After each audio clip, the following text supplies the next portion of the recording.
Alors, bonjour tout le monde, merci. Je suis content d'être avec vous. Je remercie le pasteur Normand pour cette invitation-là.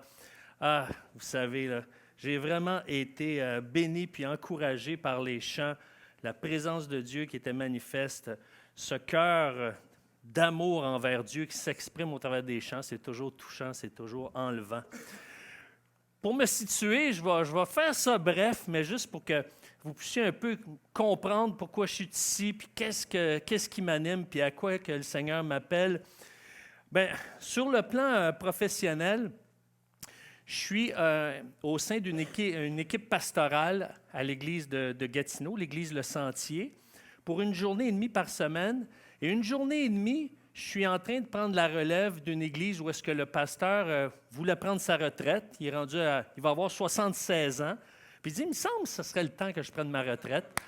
Alors, il n'y avait pas personne. Et moi, j'allais là prêcher à peu près une fois par mois, 6 semaines. Et j'ai dit, écoutez, je vais prendre la relève jusqu'à temps qu'on trouve un pasteur, une équipe pastorale. Puis, c'est vraiment une bénédiction. C'est à Maniwaki.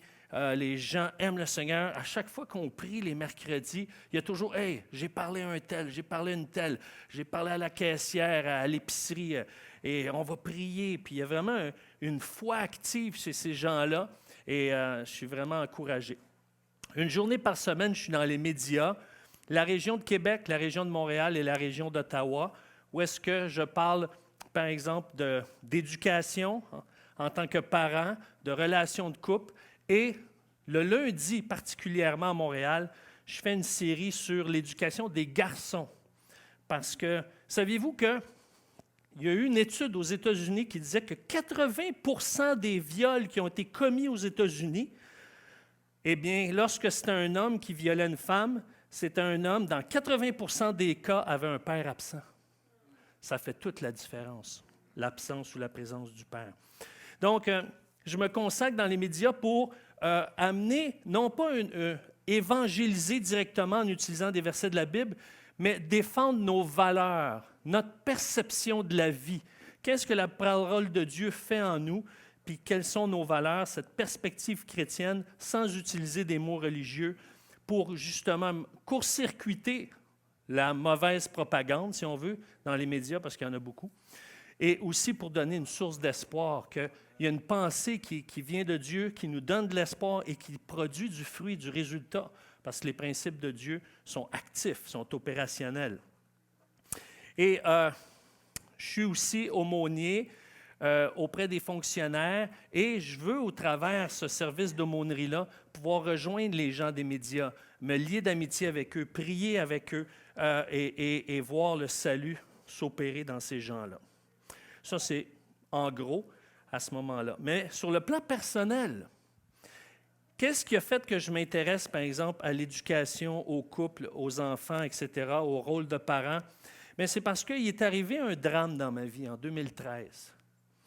Et je ne sais pas si ça vous est déjà arrivé, après, je ne sais pas moi, 5 ans, 10 ans, 15 ans, 20 ans de mariage, vous remettre en question en disant « Ah, pourquoi j'ai marié cette femme-là? » Ou peut-être vous dites, pourquoi j'ai marié cet homme-là? Qu'est-ce qui m'a tant attiré chez cette personne-là? Puis parfois, je me posais des questions, surtout quand on avait des confrontations, surtout quand ça ne faisait pas mon affaire. Et je me disais, « Hey Seigneur, j'ai-tu fait le bon choix? J'ai-tu pris la bonne décision de marier cette femme-là? » Et pourtant, je n'avais pas compris à ce moment-là que personne ne sépare ce que Dieu a uni. C'était Dieu qui nous avait unis. C'était pas juste moi qui l'ai choisi, c'était Dieu qui nous avait unis. Mais je me posais des questions. Pourquoi c'est si difficile, une relation de couple?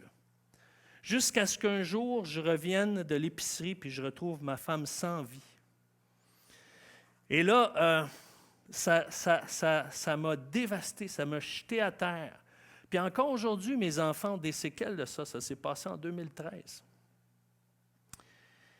Et qu'est-ce que ça l'a fait quelques mois plus tard?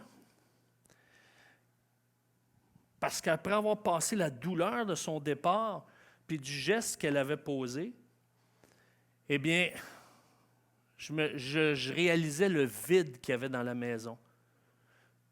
Quand je rentrais chez nous, puis qu'il n'y avait pas ce « Hey, Minou, c'est toi », c'était comme le silence venait de me tuer. Et là, je me suis dit, si un jour je refais ma vie, Seigneur, est-ce qu'il y a des erreurs que moi j'ai faites? Parce qu'avant, j'étais en mode ce que je reprochais à ma femme. Mais là, c'est comme si le Saint-Esprit disait, OK, c'est toi qu'on va visiter maintenant. Puis je me disais, OK, Seigneur, est-ce qu'il y a des choses que je peux changer? Est-ce que je peux voir d'une autre façon la relation de couple? Est-ce que je peux voir d'une autre façon? Et c'est à partir de ce moment-là que le Seigneur a fait un travail intérieur. Un travail intérieur. Et qui peut produire de la vie. Et qui a produit de la vie, parce que le Seigneur était bon. Il a placé sur ma route une femme extraordinaire. Et que j'ai pu, à partir de ce moment-là, j'ai dit, Seigneur, s'il y a une chose que je ne veux pas faire, c'est recommencer les mêmes erreurs que j'ai faites dans ma première relation. Puis on n'a pas besoin d'attendre que notre épouse ou notre époux meure pour amener ces changements-là, pour revenir au Seigneur et dire, change mon cœur, transforme ma perception des choses. Et c'est pour ça qu'on a besoin de l'Évangile, parce que la puissance de l'Évangile, c'est une puissance transformatrice. La puissance de l'Évangile transforme notre pensée, transforme notre cœur, transforme notre perception. Et qu'est-ce que ça produit? Ça transforme nos relations. Si vous pouvez mettre la première diapositive, s'il vous plaît. Et j'aimerais ça qu'on puisse prier, puis après aller dans le texte de Romains 1, chapitre 15, pour se rappeler que la bonne nouvelle de l'Évangile, c'est la puissance de Dieu.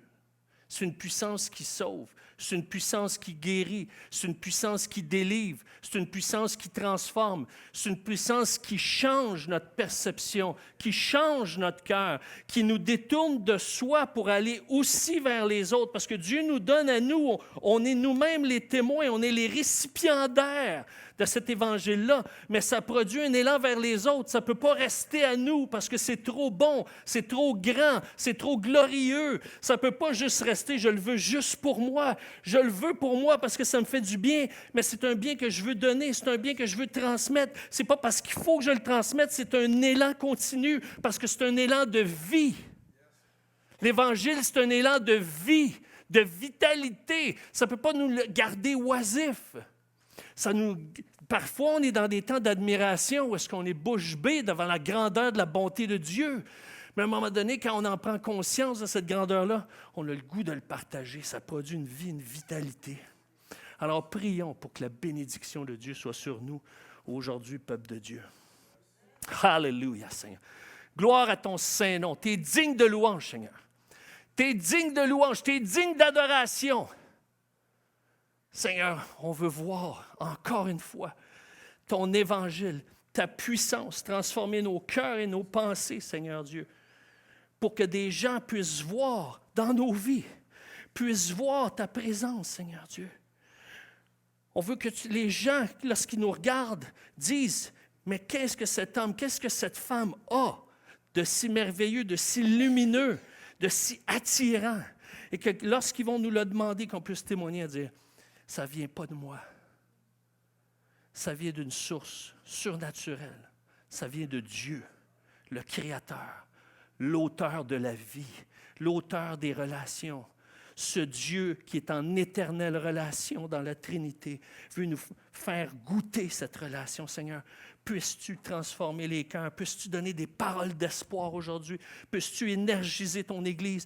Puisses-tu faire du bien à cette Église et que ça produise l'enfantement de nouvelles naissances, Seigneur Dieu, et que dans cette région de la Naudière, il y a de plus en plus de gens qui puissent être animés de l'espoir que produit l'Évangile, Seigneur. Je te le demande dans le nom de Jésus, le nom au-dessus de tout nom, qu'on a chanté tout à l'heure. Et ce nom, ce n'est pas seulement un nom qu'on met dans un chant, Seigneur Dieu, pour que ça rime, mais c'est un nom d'espoir, c'est un nom de vie, c'est un nom de résurrection, Seigneur Dieu, que des couples ressuscitent, Seigneur, que des gens reviennent à la vie, Seigneur, que des gens passent de la mort à la vie. Seigneur, on veut que cette salle soit remplie de gens d'espoir, de gens qui vont témoigner ton nom pour la gloire de Jésus. Alléluia! Praise God! Oh, que ça fait du bien d'être dans une église de Pentecôte. Hallelujah! Praise God! Wow! Romains 1, 15 à 17. J'ai un vif désir de proclamer la bonne nouvelle à vous qui vivez à Rome. Car je n'ai point honte de la bonne nouvelle, qui est le moyen puissant que Dieu utilise pour amener au salut quiconque met sa confiance en lui. En particulier le juif, mais également le païen. En effet, la bonne nouvelle nous révèle comment Dieu justifie les hommes devant sa face. C'est par la confiance en lui seul, du commencement à la fin, selon ce qu'il est écrit dans la loi. Mais celui qui est juste vivra par la foi. Cette bonne nouvelle, on voit dans Acte 13, particulièrement dans le passage de 39 à 45, Acte 13, 39 à 45, qu'il n'y a plus de loi qui m'empêche de bénéficier du pardon de Dieu. Il n'y a plus de loi qui me condamne puisque Christ a tout accompli à la croix. Et ça nous libère et ça nous donne l'accès à Dieu. Et cet accès à Dieu est si grand qu'on ne le réalise pas. Si vous voulez passer à l'autre diapositive. J'ai réalisé il n'y a pas si longtemps, je me dis, hey, après, 84, ça fait quoi? 38 ans de vie chrétienne. J'ai réalisé l'été passé, je dis, wow, la relation qu'on a avec Dieu, elle est grande, elle est majestueuse, j'en revenais pas. C'est quand je lisais l'Épître aux Galates, et le Saint-Esprit m'a conduit dans les évangiles pour faire une connexion. J'étais comme bouche bée devant Dieu. Ça, c'est la grandeur de l'Évangile. L'Évangile, qu'est-ce qu'il fait? Eh bien, l'Évangile, le fait que Jésus-Christ, la bonne nouvelle, qui est mort à ma place, qui est mort pour mes fautes, mes péchés, mes manquements, qui est mort pour ma rébellion, ma résistance à Dieu, eh bien, fait en sorte que lorsque le Saint-Esprit m'ouvre les yeux, dit, il est le chemin, la vérité, la vie, il a payé mes fautes. Oui, Seigneur, sauve-moi, je suis un pécheur. Je veux que ta vie vienne en moi, que ton esprit vienne en moi, et qu'il là, il nous sauve, il nous amène vers la nouvelle naissance. Ça nous amène à une relation d'intimité. C'est pour ça qu'on dit, c'est pas une religion, c'est présente, c'est une relation. On devient des enfants de Dieu, où est-ce qu'on est accueillis par Dieu dans sa présence et par son esprit. Il nous communique sa parole, nous révèle sa parole, nous donne des intuitions divines et nous donne des paroles et nous donne un éclaircissement de l'esprit, renouvelle notre esprit, notre intelligence. Mais il y a quelque chose de grand là-dedans. Dans Marc 14, les versets 35 à 36, on voit, il dit ici, puis ayant fait quelques pas en avant, on parle de Jésus, il se jeta contre terre et pria. Il prie son Père, il parle à son Père, que s'il était possible, cette heure s'éloignât de lui. Il disait, « Abba, Père, toutes choses te sont possibles. Éloigne de moi cette coupe, toutefois, non pas ce que je veux, mais ce que tu veux. » Intéressant, Abba, c'est un mot araméen qu'on pourrait traduire par « papa ». Mais ce qui est intéressant, c'est que dans Galates 4.6 et Romains 8.15, le même mot revient. Et là, quand Paul parle aux Galates ou quand il parle aux Romains, il écrit en grec. Et là, il dit, dans Galates 4.6, « Et parce que vous êtes fils de Dieu, Dieu a envoyé dans votre cœur l'esprit de son Fils qui crie « Abba, Père ». Pourquoi Paul écrit un mot araméen alors que toute sa lettre est en grec? Il aurait pu utiliser le mot grec « pater », qui veut dire « père ». Pourquoi il utilise « Abba ». L'Esprit de Dieu met dans notre cœur cet esprit-là qui crie « Abba, Père », parce que ce Saint-Esprit veut nous donner cette même relation que Jésus avait avec son Père dans le jardin de Gethsémani. Cette même relation que Jésus avait en connexion directe.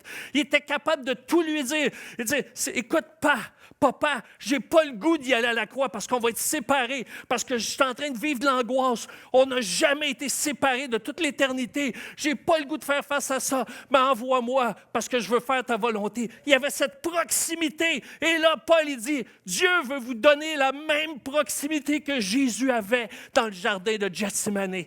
La même proximité. C'est ça la puissance de l'Évangile.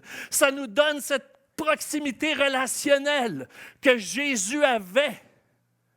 On va se priver de ça. On va se priver de ça.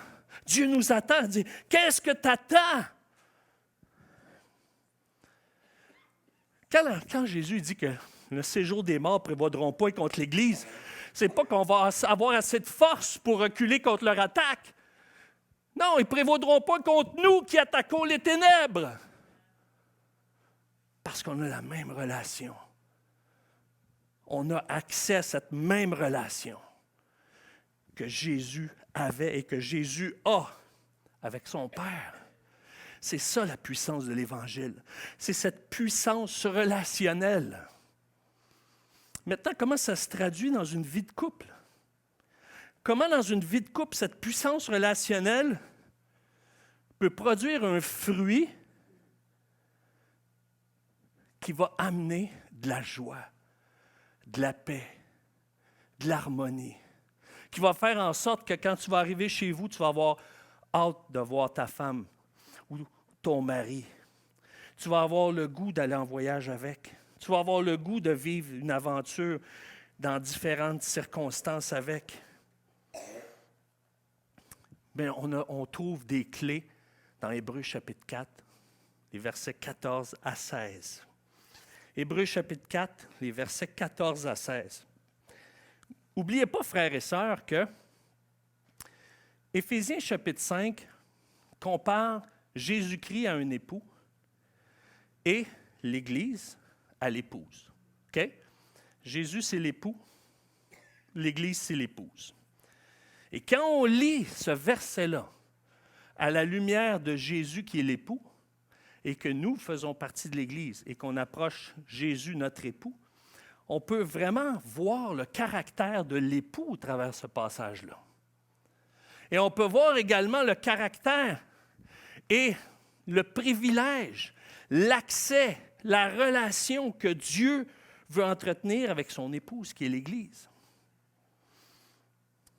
Dans Hébreux 4, 14 à 16, ça dit « Ainsi, puisque nous avons un grand souverain sacrificateur qui a traversé les cieux très hauts, Jésus, le Fils de Dieu, tenons ferme dans ce que nous reconnaissons comme la vérité, car nous n'avons pas un souverain sacrificateur incapable de compatir à nos faiblesses, puisqu'il a lui-même éprouvé en tout comme nous le sommes, à la différence qu'il n'a jamais commis de péché.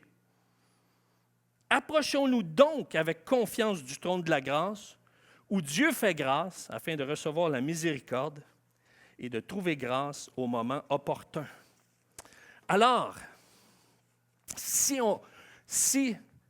on compare cette relation entre l'époux et l'épouse, eh bien, on peut voir quelque chose d'extraordinaire que l'Évangile a produit. L'Évangile nous donne ce cadeau. L'Évangile nous donne cet accès relationnel au trône de grâce, où siège la présence de Dieu. Ce trône de grâce qui fait référence à l'Ancien Testament, où est-ce que Dieu se révélait quand le sang était déposé sur cette plaque, et que là, Dieu pouvait se manifester, parler au souverain sacrificateur, démontrer que sa présence était au milieu de son peuple. Et nous, il nous dit, approchez-vous maintenant.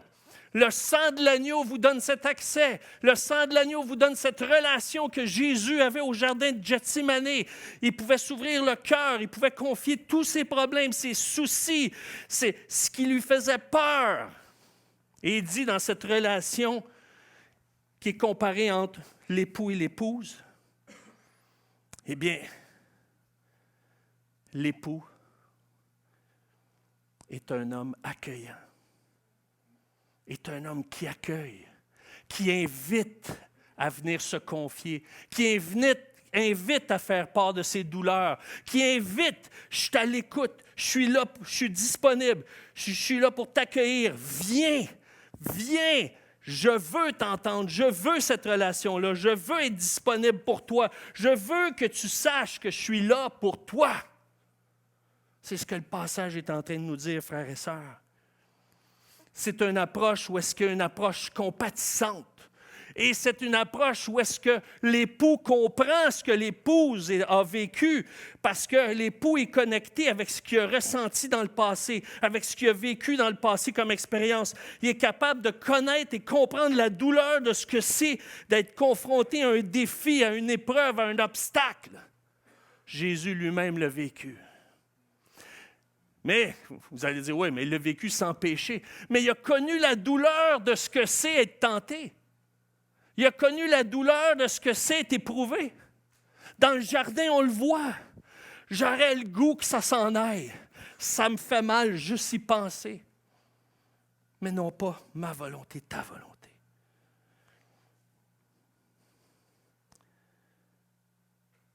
Il a vécu l'épreuve, il a vécu la tentation. C'est quoi la tentation? On le voit dans le jardin d'Éden, on le voit dans la première lettre de Jean, la convoitise des yeux, la convoitise de la chair et l'orgueil de la vie. Jésus a été tenté en toutes choses dans ces trois sphères-là. Il a été trahi, rejeté, abandonné, humilié, traité injustement. Il sait c'est quoi. Il sait, il a passé par là. Mais il n'a pas péché. Et Jésus, lui, accueille. Il y a cet accueil. Il est réceptif. Il ne s'attend pas à ce qu'on s'approche de lui en disant « Va réparer ton cœur, là. Va guérir ton cœur, puis viens me voir quand tout va être parfait, puis viens me louer. » Non, viens dans l'état que t'es. Viens comme tu es. Viens, je suis là à bras ouverts pour t'accueillir. Et quand on vient devant Jésus, on a cette assurance qu'on va être accueilli, écouté et compris. Est-ce qu'il y a des femmes qui ressentent à l'occasion ce besoin de se sentir accueillies, écoutées, sans être interrompues, sans recevoir de solution, et comprises? À nous les hommes, puis je tombe dans le piège, il faut vraiment que je me déprogramme, parce que moi, j'ai été habitué, quand je discute, je veux avoir raison. Mais quand je discute, que ce soit de n'importe quel sujet, que ce soit politique ou n'importe quoi, je veux prouver mon point pour je veux te montrer que j'ai raison de penser ça, j'ai raison de croire ça, j'ai raison d'avoir cette position-là. Mais quand c'est une discussion avec notre femme, on n'est plus dans ce mode-là. Là, ce n'est pas savoir qui a raison, c'est quoi qu'elle vit comme émotion? Qu'est-ce que ça lui fait vivre? Hey, mon boss, il me fuit, j'essaie de le parler. Ben, tu as juste à y envoyer un courriel. Non. Ce que ça sent, c'est que je me sens diminué, je ne me sens pas respecté, je ne me sens pas valorisé, je ne me sens pas que j'ai une place dans le bureau. C'est ça qu'elle a besoin qu'on comprenne, qu'on puisse voir au travers.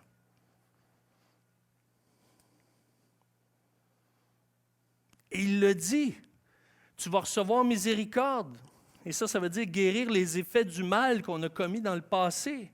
En d'autres mots, on n'est pas là pour reprocher, on est là pour accueillir. Si après, il y a des choses à corriger, on le fera, mais dans un premier temps, ce besoin de se sentir accueilli, sentir entendu, sentir qu'est-ce que ça nous a fait quand on parle à Dieu. Et une femme a besoin de sentir, regarde, je vais avoir l'espace, la liberté pour dire qu'est-ce que ça me cause comme douleur.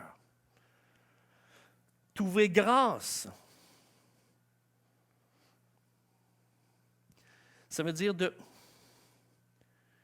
lui accorder une faveur qu'elle ne mérite pas, de lui donner votre écoute, de vous rendre disponible. Et secourir dans le besoin, c'est de lui apporter du soutien, du support. Ce qui est important de comprendre, c'est que je ne suis pas responsable de ma femme comme si c'était mon enfant, mais je suis responsable d'être un soutien pour ma femme, par contre. Je suis responsable de soutenir ma femme. Et la meilleure manière de pouvoir la soutenir, c'est de l'accueillir, de ne pas censurer ce qu'elle veut me dire, pas essayer de me justifier, mais tout simplement l'écouter et de la laisser parler sans l'interrompre. Et à un moment donné, moi, savez-vous qu'est-ce que ça faisait, moi, dans ma première relation de couple, quand je vous ai dit qu'il y a eu des changements, à chaque fois qu'il y avait de l'émotion, moi, j'étais capable de carburer à l'émotion. Là, si je pouvais vivre l'émotion au sein d'un groupe, au travers d'un souper, mais quand c'était dans de l'intimité de l'émotion, c'est comme il y avait un système d'alarme en dedans de moi qui faisait du, puis là, tout se fermait. Là, je me protégeais contre l'émotion. Puis là, ma femme, elle me disait, « T'es donc bien fermé, t'es pas ouvert, puis arrête de me donner des solutions. » Moi, je me dis, ben oui, mais maintenant, si elle écoutait mes solutions, ça irait bien, on ne serait pas là. C'est parce qu'elle n'écoute pas mes solutions qu'elle est rendue là. Et que je me compliquais la vie. Jusqu'à temps que cette peur-là des émotions brise par la puissance de l'Évangile, je me suis rendu compte, je disais, hey, c'est juste comme, ça brasse un petit bout de temps. Tu sais, c'est comme dans l'avion, là, il y a des turbulences, là, moi je panique. Quand il y a des turbulences, je panique, je viens les mains moites. Là. Je m'accroche après les deux barreaux. Tu sais, comme si, OK, je tiens l'avion, je vais essayer de la maintenir, l'avion. Là, je panique, là, je suis là, là, mon cœur bat vite. Là, je capote. Puis après ça, quand ça passe, c'est comme... Puis à un moment donné, le Seigneur m'a dit, hey, tant que le pilote ne dira pas, là, il se passe quelque chose qu'il va falloir qu'il y ait un atterrissage forcé, panique pas, parce que lui, il veut rentrer à la maison. Ça ne tente pas de crasher. Fait que là, c'est de moins en moins pire. Mais c'est la même chose quand notre épouse nous partage quelque chose avec émotion. Ça va juste passer. Elle a besoin de l'évacuer. Puis à un moment donné, la paix revient. La science a découvert quelque chose qui est intéressant. C'est que nous, les hommes, on parle autant que les femmes, mais dans notre tête. C'est la même chose, c'est le même processus, sauf que nous, non, je ne dirais pas ça. Hey, non, si je dis ça, je vais avoir de l'info. Si je dis ça, elle va me reprendre. Hey, si je dis ça, c'est bien trop gênant. Mais les femmes, eux, tout ce que nous, on se dit de ne pas dire, le disent. Mais c'est la même chose. Fait que, si on est honnête, c'est pas plus grave que ça. Alors, elle a besoin de se sentir, selon le texte, qu'est-ce que l'Église, qu'est-ce que nous, en tant que disciples, on a besoin? Qu'est-ce qui est en train de nous rassurer le Seigneur par Hébreux 4, 14 à 16? Qu'on va être accueillis, qu'on va être écoutés sans jugement, puis qui comprend ce qu'on vit, puis par où on passe, parce qu'il a connu cette même douleur-là, même si lui n'a pas sombré dans le péché ou n'a pas passé à côté.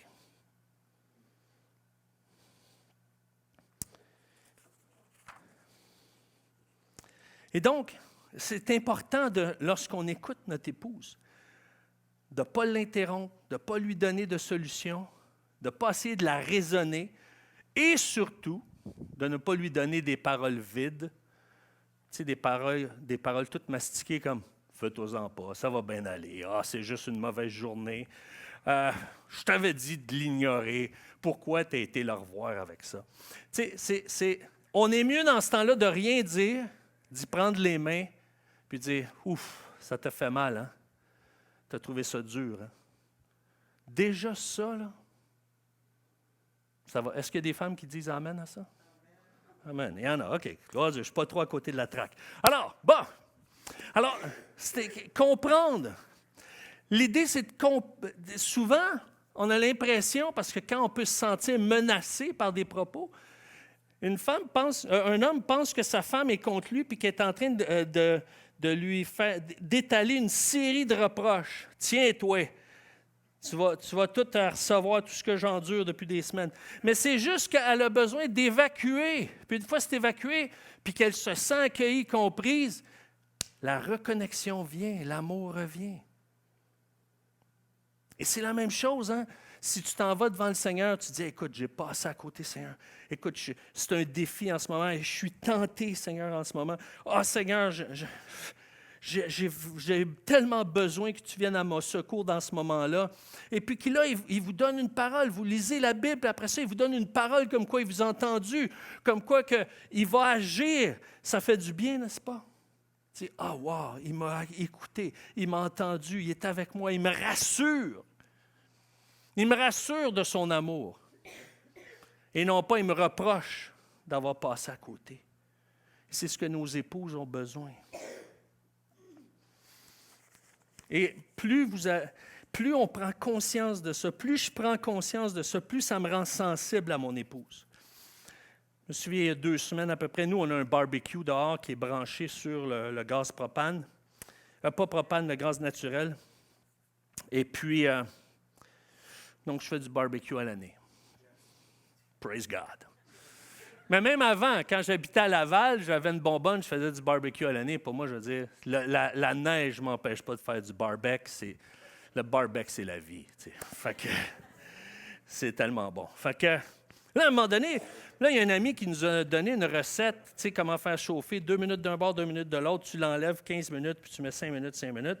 Fait que là, je suis avec le timer, puis tout ça, tu sais. Puis là, je suis pressé. Puis ma femme a toujours l'idée de couper les affaires devant les tiroirs les plus importants. Alors moi, je suis pressé, puis je suis dans mon monde, je suis dans ma bulle, je veux être efficace, je veux qu'elle mange un bon repas. Fait que qu'est-ce que je lui dis? Je dis, hey, tasse-toi! Je tire le tiroir, je prends la spatule, je m'en vais pour le tourner de bord. Et là, le Saint-Esprit commence à me... Hey, Eric, tu commenceras pas ça. Là, j'ai juste dit de se tasser, là. Je n'ai pas traité de nom, là, tu sais. Ouais, mais Eric, tu commenceras pas ça, là. Là, ça va être quoi après? Alors, ben, come on, Seigneur, là. Là, j'étais en train de me justifier. Puis là, j'étais... Ah non, tu me demandes pas d'aller demander pardon, là. Ah, ça me tentait pas, là. C'est comme... OK, je vais faire un homme de moi. Parce que dès qu'on ouvre une porte de la familiarité, on endurcit notre conscience. Là, je suis allé voir Nat, je dis, hey, écoute, je t'ai demandé pardon. Puis là, toute surprise, pourquoi? Ah, j'ai été sec tantôt. Je t'ai dit, tasse-toi. Je n'aurais pas dû te le demander comme ça. J'aurais pu dire, je sais pas, hey, je suis pressé, j'ai besoin du tiroir, quelque chose, mais pas ça de même, là, tasse-toi. Là, c'est pas un gars. Là, t'sais. Et là, sur le coup, elle dit, ben là, elle dit, j'ai rien là, je m'en suis même pas rendu compte. Puis après ça, elle m'a pris dans ses bras, puis elle m'a regardé avec des yeux pétillants. Ben oui, je te pardonne. C'est comme, ça a tout changé l'atmosphère. Ça nous a donné un beau moment de connexion. Si j'avais résisté à l'Esprit de Dieu, je n'aurais pas vécu ce beau moment de connexion. Ça m'aurait rendu un petit peu plus insensible, encore un peu plus familier.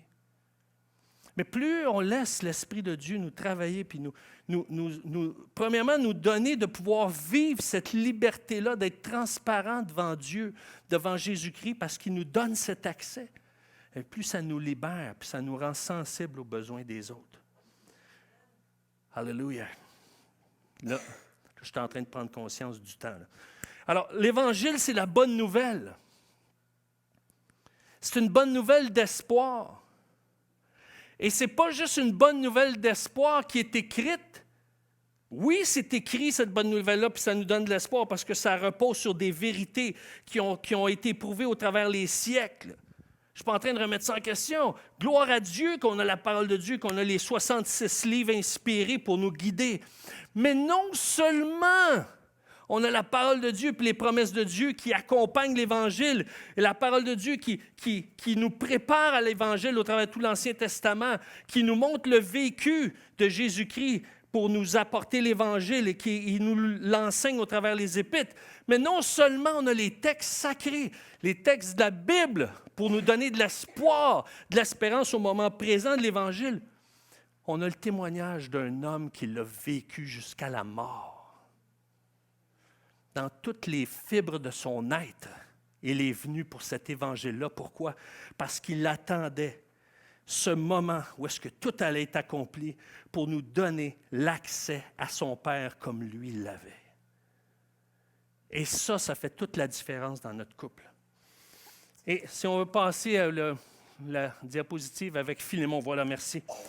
On a un bon exemple dans cette petite lettre à Philémon qu'on peut lire rapidement puis passer rapidement sur ce passage-là qui est tellement riche.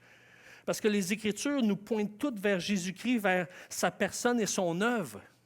Et quand Paul parle à Philémon d'un esclave qui était fautif, selon ce qu'on peut déduire du texte, c'est qu'il l'aurait volé puis qu'il aurait fui.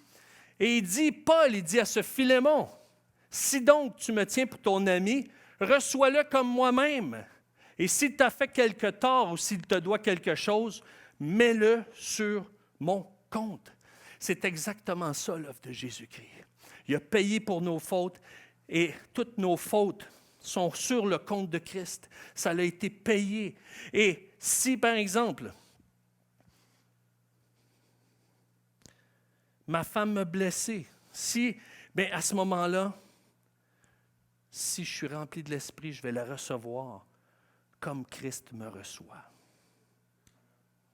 Parce que tout a été payé. Et de la même façon pour ma femme. Maintenant, je ne peux pas imposer ça à ma femme. Et ma femme ne peut pas me l'imposer. C'est simplement Dieu qui me le demande. C'est Dieu qui dit, l'Évangile produit un effet dans ta vie. Tu vas porter les blessures qu'on t'a fait sur le compte de Christ. C'est à toi que je te le demande. Je ne te demande pas de le demander à ta femme, puis je ne demande pas à ta femme de te le demander. Moi, je te le demande à toi. Un peu comme quand Jésus parle avec Jean, puis Jean, il se tourne vers Pierre. « Ouais, mais Pierre, que t'importe? Toi, suis-moi. » Ce n'est pas quelque chose qu'on impose à l'autre. C'est une compréhension de l'Évangile qui nous a éclairés par le Saint-Esprit, qui produit ce changement-là, puis qui nous amène à dire, « OK, Seigneur, tu m'as fait grâce à moi, je vais faire grâce à elle, je vais faire grâce à lui. » Et c'est là que notre relation, on ne s'endette pas dans notre relation. Et qu'est-ce que ça produit chez une femme lorsqu'elle se sent accueillie, elle se sent écoutée et comprise? De la reconnaissance. Et je vais terminer avec ce segment-là. Ça produit de la reconnaissance. Et c'est ce que nous, on a besoin, nous les hommes, de voir que ce qu'on fait, les efforts qu'on fait, pas simplement ce qu'on fait, mais les efforts qu'on fait, les bonnes intentions qu'on a, parce que beaucoup d'hommes arrêtent de se donner à leur épouse parce qu'ils disent « ça ne produit pas de résultat chez elle, aucun sourire, aucune reconnaissance, que je fasse ça ou pas ça, ça ne change rien. » Mais Jésus, tout ce qu'il nous demande, c'est quoi? Il nous donne tout, on a accès à tout, de la reconnaissance. C'est pour ça qu'on le loue, c'est pour ça qu'on le célèbre, parce qu'il est digne de louange, pas parce qu'il en a besoin, mais pour nous rappeler que ce qu'il nous a offert, ce n'est pas un dû, c'est une grâce. Quand on se sent écouté, on a le goût d'exprimer notre amour. C'est exactement ce qu'on voit dans le psaume 116.1. Le psaume 116.1, qu'est-ce qu'il dit, le psalmiste? « J'aime l'Éternel car il entend ma voix. Il a penché son oreille vers moi. » Le psalmiste l'exprime. « Je me suis senti écouté. Eh bien, j'aime ça. Je suis émerveillé. Ça me fait du bien. » Il exprime sa reconnaissance. Psaume 118.21, « Je te loue parce que tu m'as exaucé. » Merci, merci. Et quand, justement, on se sent accueilli, on se sent écouté, on se sent compris émotionnellement, ça produit une reconnaissance. C'est pour ça que, l'autre diapositive, s'il vous plaît, l'Évangile, c'est une puissance relationnelle parce qu'il me ramène à l'endroit le plus puissant, où j'ai aucun mérite, où il a tout fait pour me montrer que je suis aimé et où est-ce que je suis attaché à lui. Qu'est-ce qu'il me reste à faire? Eh bien, exprimer ma reconnaissance, ma joie et témoigner de ce grand amour. Puis en terminant, si par exemple dans votre relation elle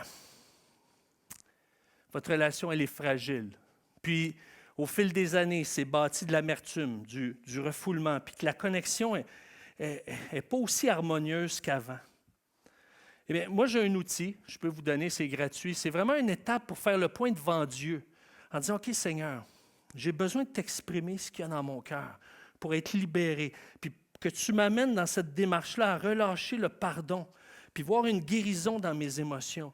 Voir une guérison parce qu'il y a peut-être de la colère, il y a peut-être de la tristesse, il y a peut-être de la peur, il y a peut-être du regret, il y a peut-être des inquiétudes. Puis de voir l'œuvre de Dieu dans ton cœur pour dire, « Ah, maintenant, on repart sur une nouvelle base.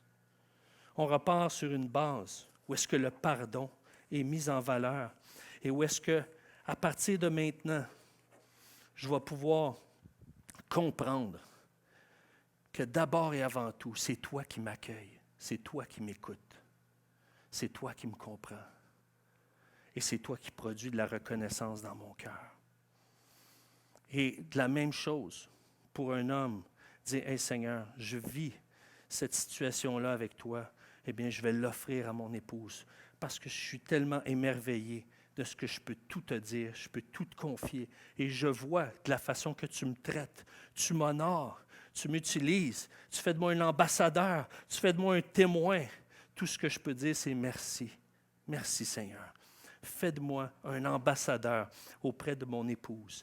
Et le Seigneur va faire la même chose auprès des épouses. Fais de moi une ambassadrice. Apprends-moi à témoigner de ma reconnaissance pour chaque petit geste, même si c'est maladroit, pour que je puisse voir ta gloire dans notre couple et réconcilier.